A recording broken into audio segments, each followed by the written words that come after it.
My research, I'm a doctoral student at Brandeis University, the Heller School, so I feel like I'm one of two people at MEDX who's a policy person, but you need us.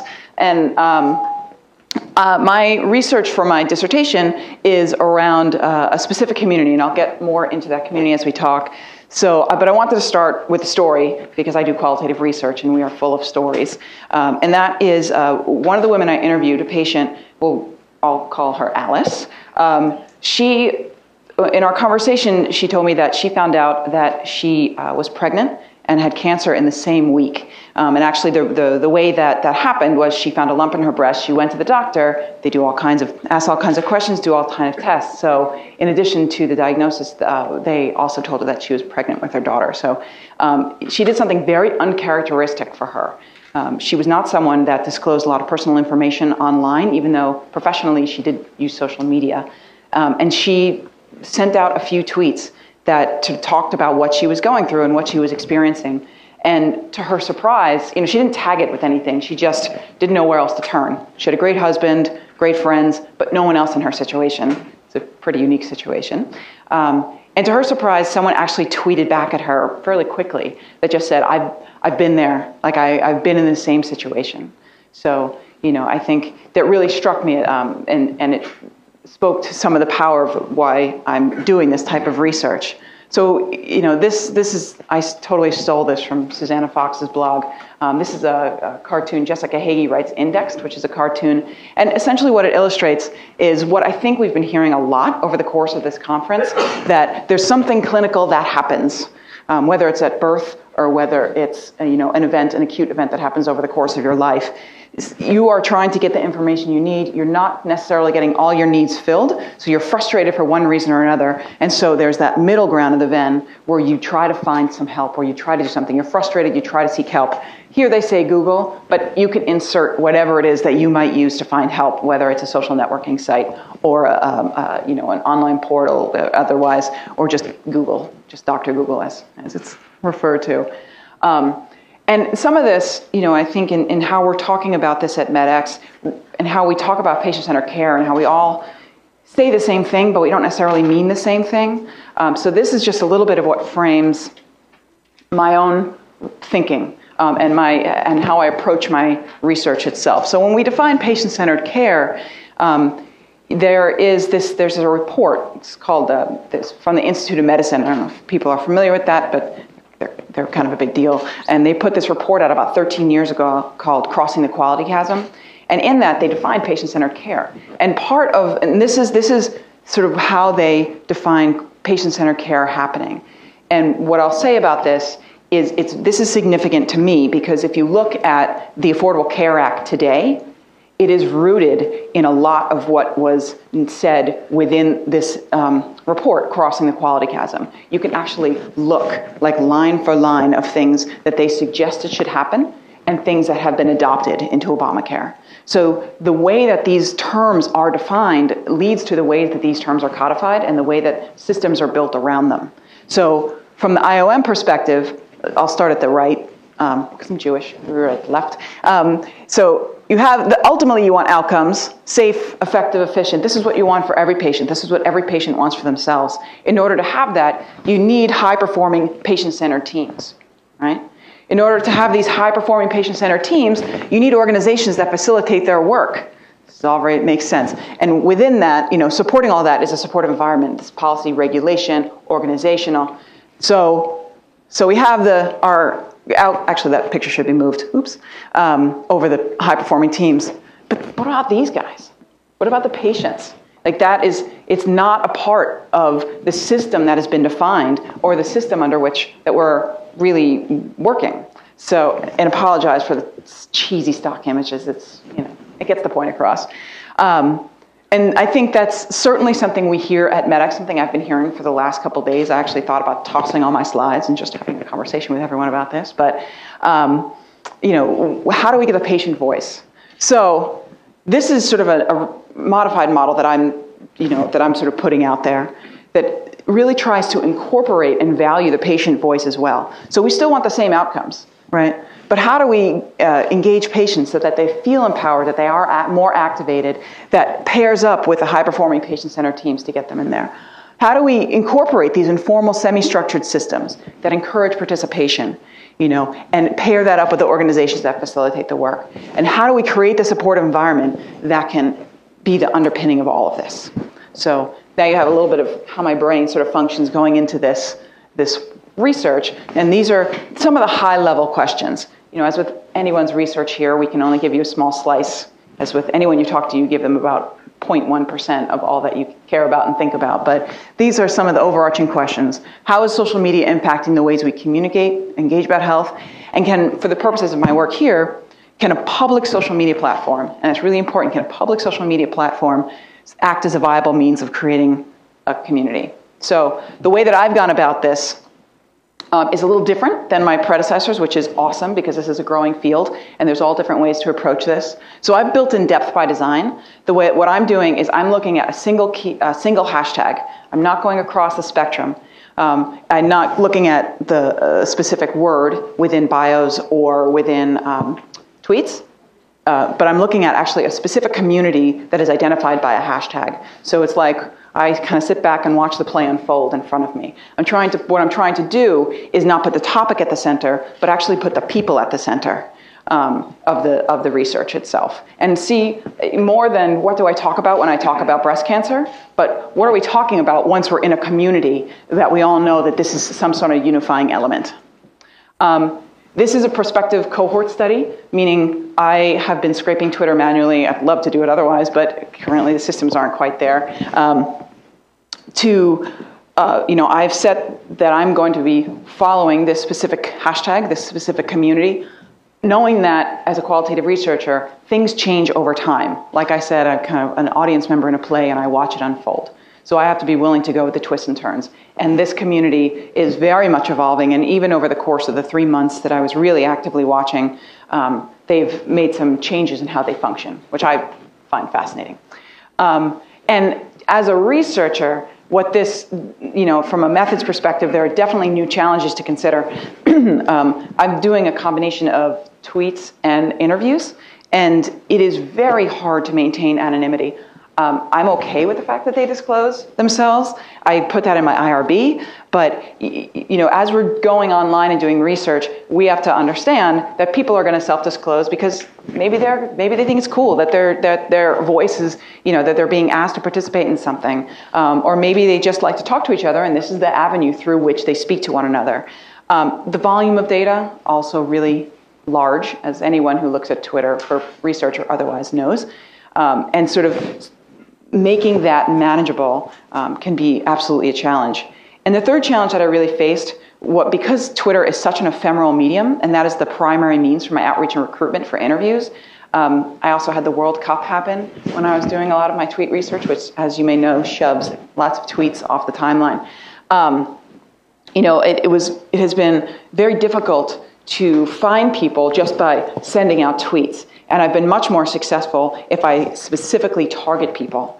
But that goes back to some of the anonymity in terms of how I need to really be careful about how I'm reaching out to people. So if someone was to go into their specific tweet stream, wouldn't necessarily know why I'm trying to get with them. So I often will do something fairly benign and then try to get out of Twitter as quick as possible, even though how I found them is through Twitter. This is the community. For those that are not familiar, it's Breast Cancer Social Media, BCSM. And this is the way they describe themselves. They're a dynamic online network and community dedicated exclusively to women and men affected by breast cancer. They have a chat every Monday night, 6 p.m. Pacific, 9 p.m. Eastern. They have an ongoing conversation where things get tagged in between, but you can tell Monday nights it's like a 700%. I know that you guys have done some analysis of BCSM and you just see these very clear spikes on Monday night that show when the chat is happening, but it is active all week. So that is how they describe themselves, and this is how, if you ask people to describe them, this is something that I heard from multiple people, how the community would describe themselves. And it is also, BCSM is unique, and part of the reason I selected it is because there's a difference between an online community and a community online. And these guys are an online community, don't exist except for Twitter allowing them to exist. Twitter, which was not built for healthcare, but which they're using for healthcare because it is such a fast and easy medium to plug into.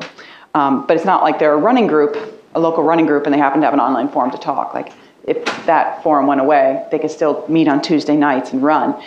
This group of people only exists because of this platform.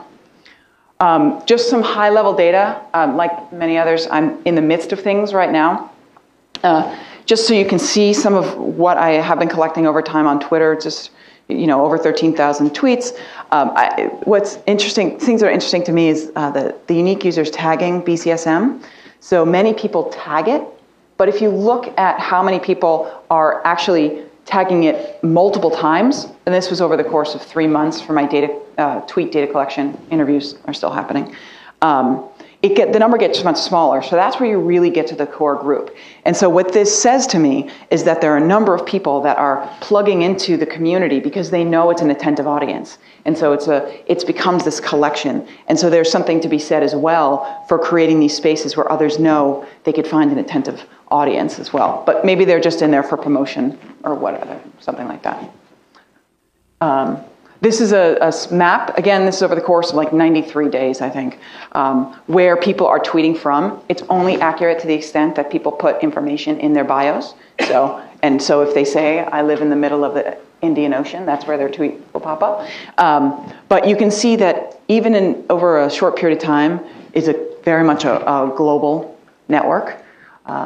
And here, this is just a zoom in on where they are in the US. So you have most states represented at least once. The Dakotas, there's not a lot of people in general, but I'm sure if I did for longer, we would find some people there as well. So this is what BCSM looks like from a tweet perspective. So I also did a little thematic analysis, and I'm going to share with you 3 pieces because I know we have limited time. So I'll share with you 3 themes that are definitely emerging. One of them is just the fact that this accelerates the speed at which they can connect with one another. They might use it to promote a passion, to learn information. Within BCSM, we're seeing that people go to conferences and then they report out within the community. This is a community that's not just patients. It is patients, providers, advocates, researchers. So it's unique in that, and I'll get to that. But that this allows them to meet other people in a much more like just-in-time fashion. If you think back to Alice's story, about how people plug in quickly and get answers quickly than they might otherwise. And in a meta-XE move, I actually have quotes from people from the interviews themselves, but I seated some people in the audience as opposed to putting it up on the screen because their voices are not my voice. And so my hope is that you sort of hear this that these are all different people saying these things. So who has number 2? You're number 2. So welcome, BCSM number 2. I said, my oncologist wants me to take Zometa. Anybody's done it? What do you think of it? Did it work? Was it horrible? And tagged it BCSM. Then someone responded and we had a chat about it. First, she gave me some good things to think about. Then the next day she found an article about it that she tweeted to me. It was amazing. The response was so quick, I tweeted it, and maybe like 10 minutes later, somebody responded, which is pretty remarkable. So you can see some of the speed. Who is number 3? Are you a projector? Do you need this? Okay. This is where I learned about something I could do for my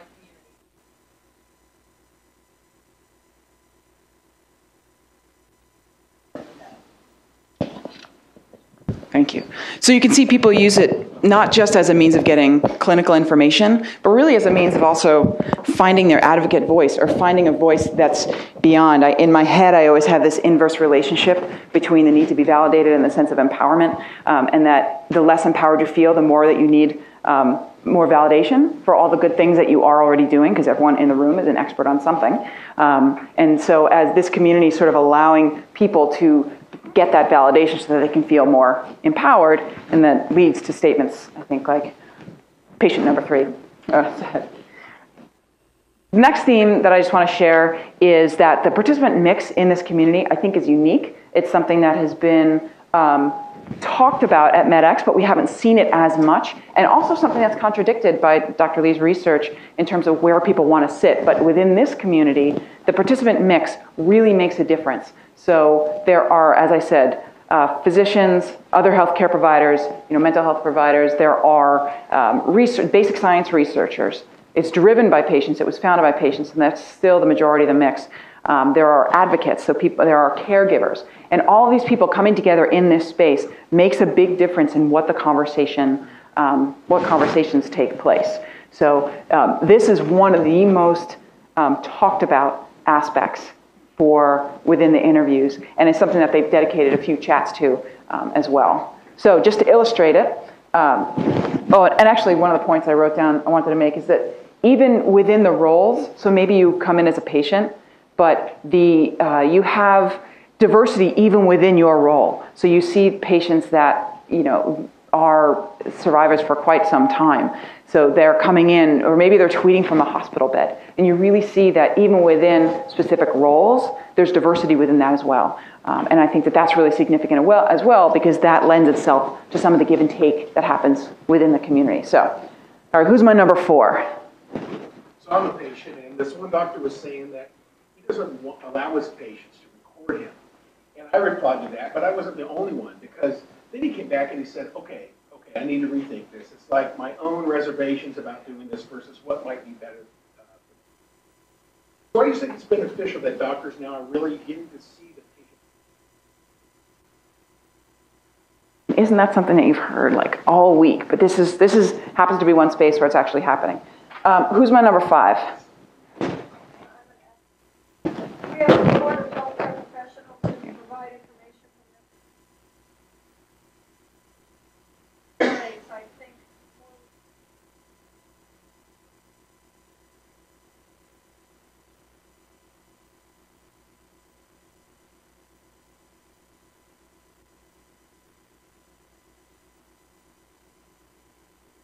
Ability to interact with someone of that caliber, it will help they do care.